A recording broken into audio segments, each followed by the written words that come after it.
Oh my God, hello, and welcome back to the American Resolution Podcast. Did you miss me? Come on, tell me.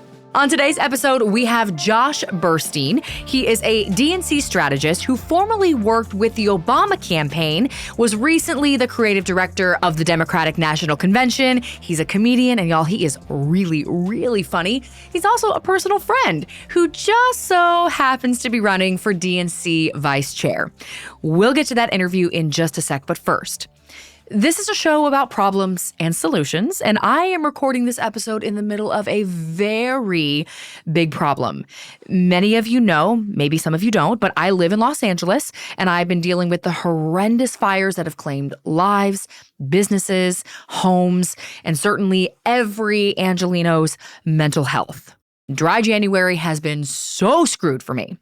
Listen, I've been reading your comments on social media, and I just wanted to say thank you. They've been so kind. My husband, Lauren, and I are safe, but we are definitely feeling the toll that this disaster has taken on our friends, our family, our neighbors, our entire community, and our city that we call home. Also, this is just not how I wanted to relaunch the podcast after such a long hiatus. I was kind of hoping for some balloons, confetti, maybe a big cake. But the world is unfortunately moving really, really fast. So we didn't want to wait any longer to bring you important information and just connect again before Trump takes office. So in a very unceremonious way, welcome back to the American Resolution. Let's kick it off with Josh Burstein. Like I said, he is running for the DNC vice chair. And if you're like, what the heck is that? Listen, I'm right there with you. I'm going to let Josh get into the nitty-gritty, but basically, our conversation was about how Democratic leaders should be rethinking the party's strategy over the next 4 years, and why he's the right guy for that job. Josh, how are you? Where are you in the world? Hey, how am I? I'd say I'm just living the dream, fighting the nightmare, and definitely right now feeling for my friends in LA, back home in LA. Yeah. But I was tired of being happier and healthier in Venice Beach. I now live in Bed-Stuy, Brooklyn. Well, the air quality right now is probably way better in Brooklyn than it is here in Los Angeles. Which personal or worldwide nightmare are you referring to? There's so many. There's so many. Oh, I mean, the pending fresh hells are really what I'm trying to address over the coming years. But obviously, I really care about extreme weather, and temperature weirding is what I like to rebrand it as. Wait, what? No one Temperature wielding? Yeah, nobody. You may have people who are like not big on climate change, but everybody agrees weather's getting weirder. Weather, weirding. That I thought you said wielding. I was like, wait a minute, are you one of those ones that think that the Democrats can control the weather? No, it's just me with the Jewish space laser. But, oh my God. Amazing. Amazing. Okay, Josh, when I saw that you were running for DNC vice chair, I was like, yay! What is that? Yeah. So absolutely. I think first, explain what the DNC, because you're going to have to explain a lot of things, because I even was one of those people. I know that I'm an influencer, but I felt being so close in the political world this past year, I still felt like an outsider. And I, like many Americans, do not understand all of these different forums and different procedures that we have within our own party. So please, if you could just explain that first, and then we can get into all of the reasons why you're a good fit for this specific job and how you're going to save the party and byproduct the world. No pressure. Sure. So if I'm hearing this right, you want me to start with what is Democrat? Yeah, please. Please. Okay. So the DNC, I believe, is best thought of in the sort of franchise model of Democrats. Like they are not, if you may think or want them to be the head and the heart of the operation, they do operate more like the liver and really just take on all the problems, do the best they can, and naturally, as I say in my launch video, has the brand viability of Nickelback. I loved that joke, by the way. I loved it. Thank you. There was a lot of Nickelback fans who had something to say, but I would gladly go to a Nickelback concert for the record. Wait, let's back up, because even when you say the DNC, we're talking about the Democratic National Convention, correct? the Democratic National Committee. See, I got it And the wrong. DNC convention is when they get together, throw a cool pep rally that I was the creative director for, where I met you and I made you eat some weird tacos You did. For democracy.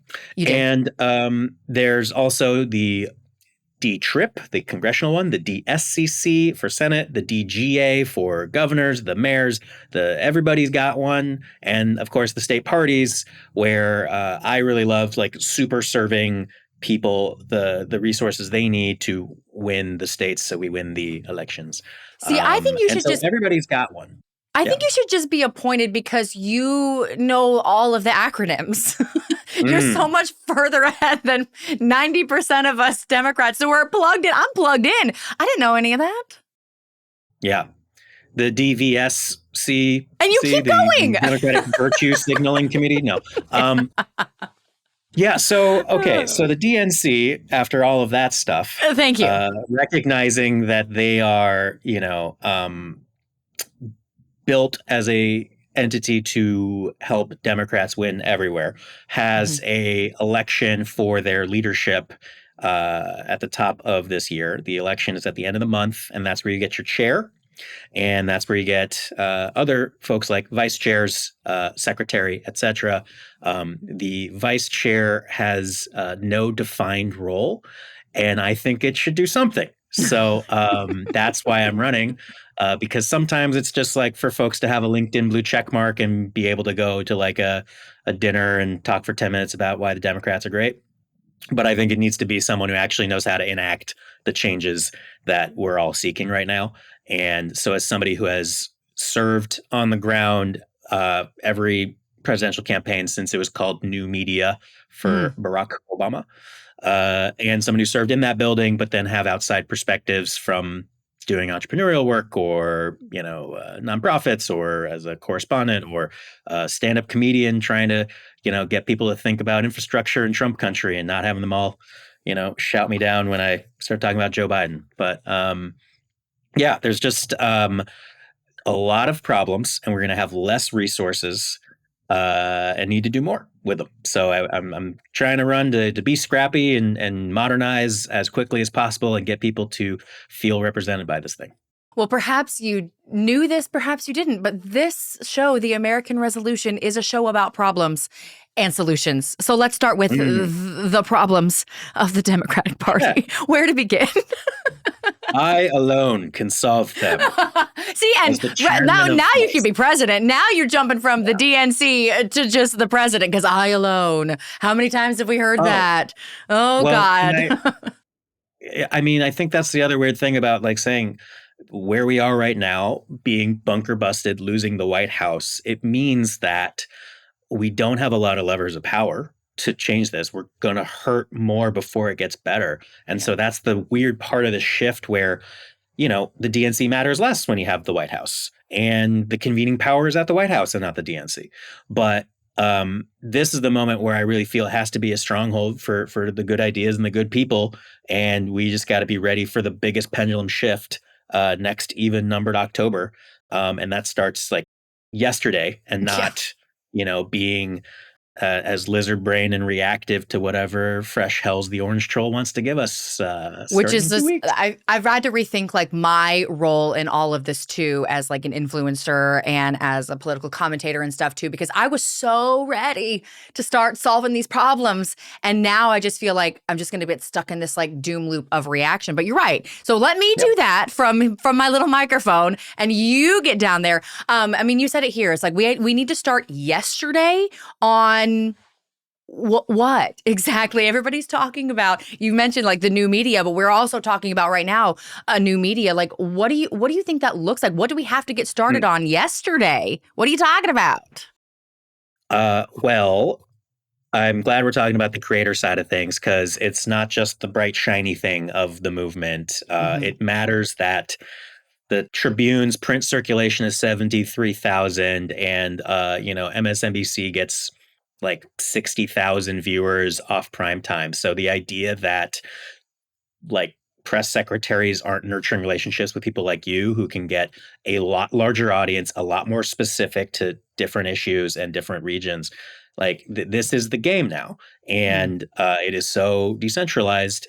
And if we don't centralize those relationships and continue to nurture those parenting bloggers in Erie, Pennsylvania, and make sure that the people in Pennsylvania know how to engage with them and they can have a relationship and not just ask for favors October 2026. That's what needs to happen right now. Like there's so much infrastructure. Trying to make infrastructure sexy is not great, but that is the big solution right now at the digital level. And then obviously like on the ground, especially in places where folks only see Fox News kind of in the background of every aspect of their life. How do we make someone feel proud to be a Democrat, feel comfortable sharing that, and not even expecting to change someone's entire ethos overnight, but like just being able to introduce that, hey, I am a white dude for Harris, and I also like we can talk fantasy football if you want or something, right? Chopping down trees. I saw that. I love that part. Like in a world where we need more masculinity, you came out chopping down trees. I love it. Yeah. I love that also. I would do this on Rumble and Truth if you wanted. Like I'm ready to play Call of Duty and also talk about these exact same things. No, that didn't work for Tim Walz and AOC. The Call of Duty thing didn't work.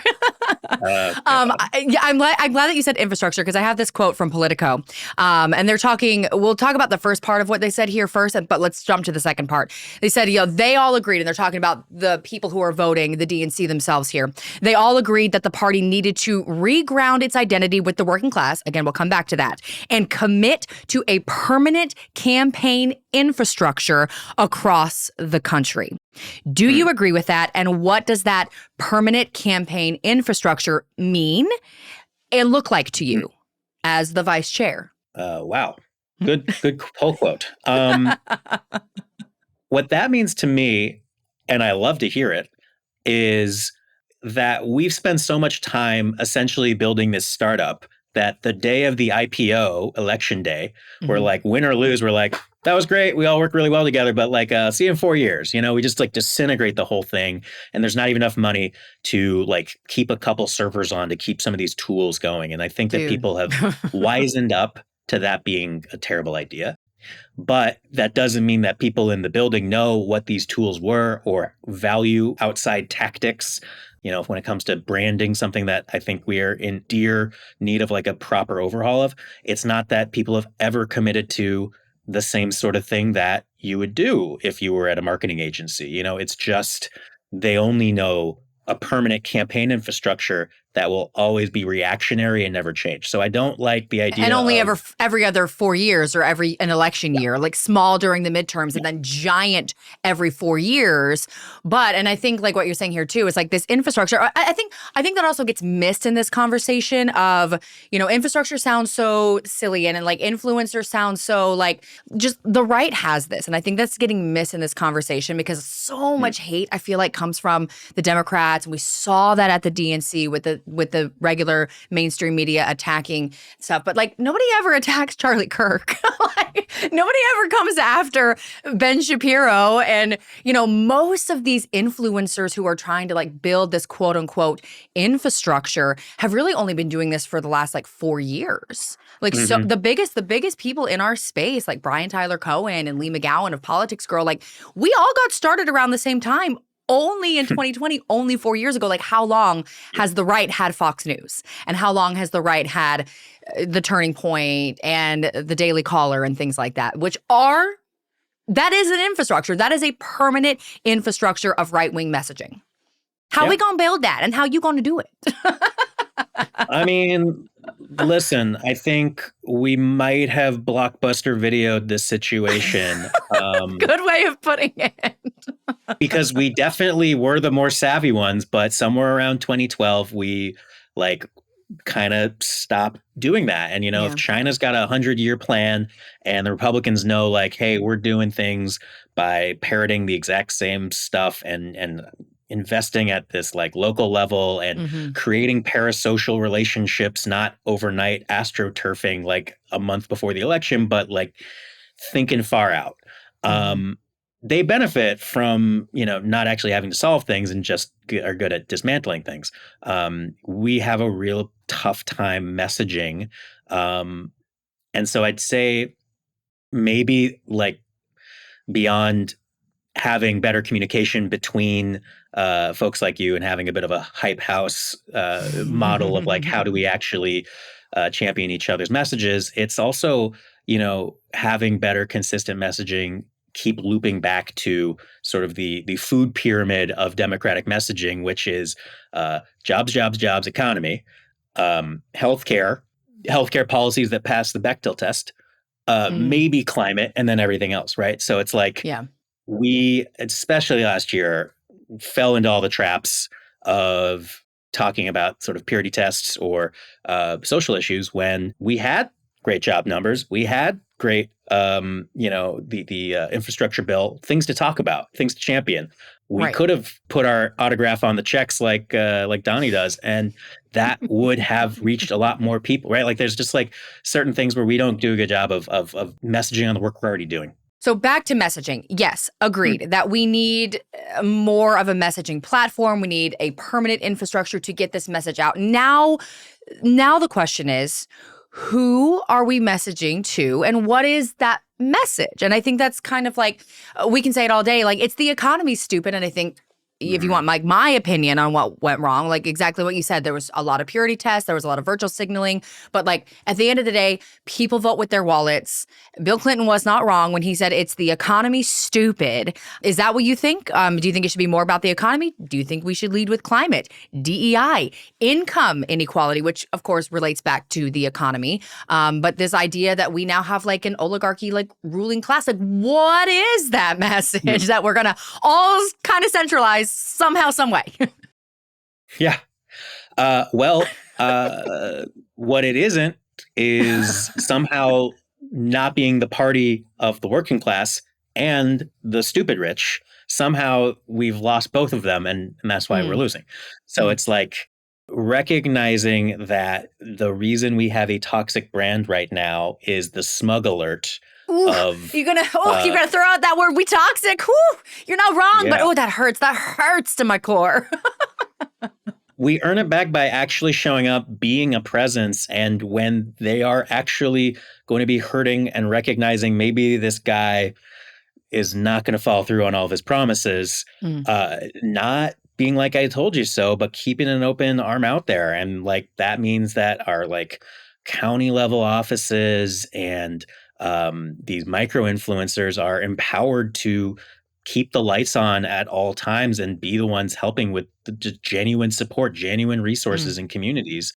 And to the point of the infrastructure, it's like having the same sort of steady drumbeat of conversation about like, this is what's going to happen when these policies actually come through. And when it hits and you actually do feel it, here's some resources that we can do to support you. And here's, if for the Democrats have the opportunity, they really want to do. Because like, I think when they actually hear any of the policies, which don't really fit very well into hashtags, when they hear it, they agree with it. Everyone seems to like their Democratic senators and governors. Those win re-elections.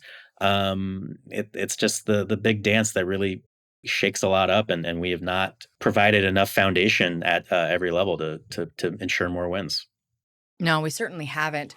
I mean, and that was a very interesting thing about the election too, was that we held on to our Democrat season. We elected Democrats across, down ballot, but not at the top, which was very strange. I actually sat in this, a little inside baseball, but I sat through one of these like Zoom meetings that was run by a very older men and women. I'm not saying that, they're at fault. Do what? You're in the cabal now. Great. Yeah, yes. Perfect. Amazing. But they literally said someone had a question about down ballot, and they were literally like, no, just focus on Kamala, and everything shows that if they do Kamala, then down ballot the way it goes. And wow, how that was so wrong. And when we got the numbers back and everything. Yeah. The trickle down. It didn't work. I mean, I think if I can try and model anything with a vice chair run, it is like, we need to stand for something and not just in defiance.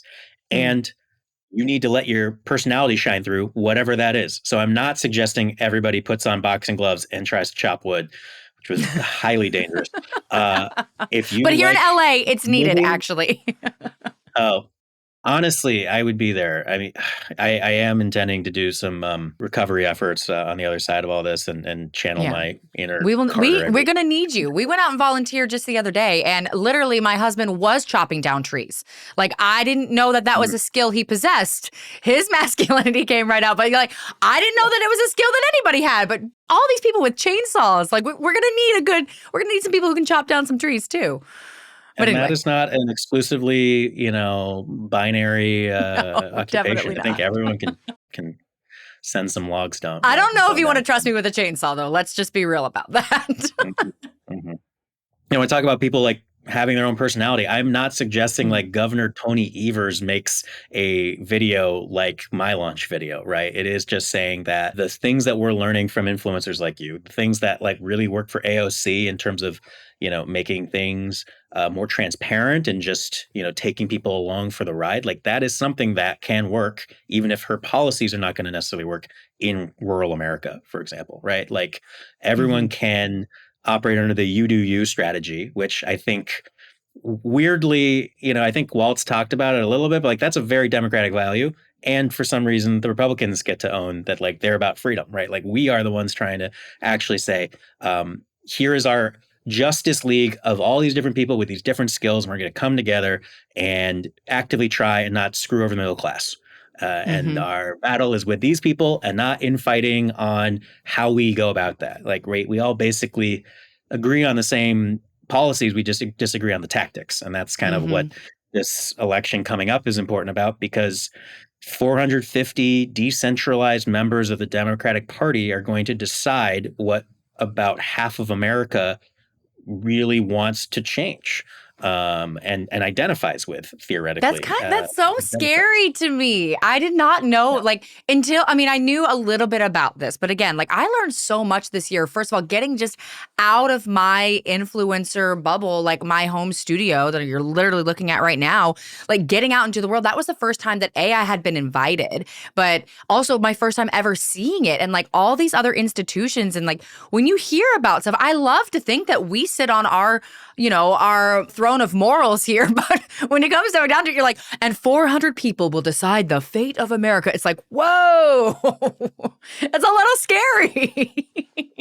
Well, and if there's any good news with it, it's that we shouldn't expect the DNC to solve everything, because, like, in the franchise model, it's like the whatever holds the McNugget together, right? It's not the big steak and policy sizzle. That is Mm. what we elect people to do. Their job, though, is to be cavalry, is to be additive at every level for every different state, and help define, yeah, what does it mean to be a proud Democrat? And um, there are too many places right now where you cannot be proudly shining that. And we're not doing a good job of lifting up the next generation, telling them why they want to feel involved or touched by uh, this party. It's way better to be counterculture. And I think the big reason I'm running is I'm just saying, like, we got to run to the fire right now. This is an all hands on deck moment instead of inheriting Great the pun. ashes. Timely And pun. these are terrible anecdotes I'm realizing right now, but I love you, LA. I really do. I know you do. I know you do. I guess I would be remiss not to mention, because you're like, God, these are the sorry, people, I was like, that was bad. No, no. Did you see that? Wait, pause for 1 second. Did you see that clip of Biden saying that to Kamala? He's like, fire away. And I'm realizing now that was the best. Like, did you see that clip? That was Mm, hilarious. It's okay. It we, happens. Um, yeah, it's my back Joe to Biden the moment. back to the election. It does still baffle me that, like, we are the party of diversity. We pride ourselves in being the party of diversity. We pride ourselves, like, in all of these things, and demographically that shows too. Like, we have a very diverse group of voters, and Mhm. yet, for the most part, the people in these leadership positions are white, and they are mostly male. How that doesn't scream confidence to a woman like me, who's on. I mean, what's coming in 4 years is going to be rough for women, and of course the LGBTQ plus community, and of course like lower income people. The white dudes don't give me a lot of confidence, Josh. Well, I'm going to get granular on that, but first, I do think part of the thing is like people say they want to change. They want change, but they think that they're doing really good and they're giving a lot of their time. But like, is really harder to just be like, let's get moderate incremental change. Like that's not going to get the people going, right? As a slogan. So when you talk about the people in this election, it is a situation where I believe we will most likely reward competence at the top. I think that the chair is going to be somebody who is committed to state parties, who understands what it's like to win in purple places. These are very good developments. It is most likely going to be a white dude. And then a lot of the other leadership positions are going to be white dudes. And so it may surprise you, but the DNC has convoluted and opaque processes. And the one theoretically good thing, though, is that there is a gender balance, right? But that means that they're just going to have a bunch of white dudes at the top, which means that the diversity hires will be all women, whoever they may be. And like that's not much better balance. And there is that actual real chance that the at-large vice chair will be decided and not have any open spots for men. So I may never actually even have a chance to vie on the ballot. So they already have these processes. I'm trying to make sense of what you're saying here. They actually already do have like a quota. I think to try and address the fact that there isn't enough gender equality, and that is a virtue of the Democratic Party, there is at very least a gender requirement that it's 50-50. There isn't anything saying a Caucasian requirement is 50-50. So I am the Asian male in the race, the only one, I'm pretty sure. In a world where DEI is going away, at least the Democrats are still holding on to theirs. I don't know I don't know what to make of that. I guess it's good. I guess I don't know. Like you said, like there's a lot of virtual signaling, and I'm not gonna say that it doesn't come from the Democrats when it clearly does, even though I like them. Yeah, I mean, I don't want to be tokenized either. So I think it's like where the line is can we just get some people in there who actually are doers, who know how to do the work and aren't just going to say, these are the things we need to change. Now let me overpay some consultants because I don't actually understand how to do that. It's like, how do we actually get people in the building that have experience and something to offer and aren't just talkers, Let's circle back to the working class thing one more time, because I mean, I think we've already started to see, I've seen a lot on Twitter. I mean, it's hard because social media is not the real world, but then I don't know, sometimes it's increasingly becoming more and more the real world, especially as like the trust in media continues to erode. I'm talking about mainstream media continues to erode. And even myself, like I'm not finding myself believing much of what I see on mainstream. Like living through an active, like natural disaster has really changed my perspective on things. But what we are going to be seeing and what people are starting to realize, even voters who voted for Trump, is like, oh, wait, he's already come out and said he can't do anything on grocery prices. Oh, wait, he can't actually end those wars that are happening right now like he said he was going to do. He can't actually rename the Gulf of Mexico to the Gulf of America or annex Greenland, like all of these things. Like there's going to be a lot of people. I mean, I hope that like light bulb moment comes where these Trump voters and are realizing that like this is not their guy and this is not their movement. This is never the movement that's going to be on their side. Do you think we'll have an opportunity, and what do you think that opportunity is going to be like, it's us. Like, we are the working class party. I think this has always been challenging the class structure, just pitting people, the poor against each other, the working poor. Yeah. And so you want to blame an immigrant? It's easier because for some reason we really still like to idolize the super rich because aspirationally we think we just might get there, and they're giving us the promise that might happen, like winning the lottery. As far as extending that open hand, I mean, that is why I'm saying we need to be doing the Dave Portnoy version of this and not just having another podcast that preaches to the converted, right? We need to be inserting democratic values and messages into the supper clubs and into the, sports dialogue or whatever their hobbies are or whatever your interest is. I believe that, there's something that could resonate with a party that like gives a shit about people.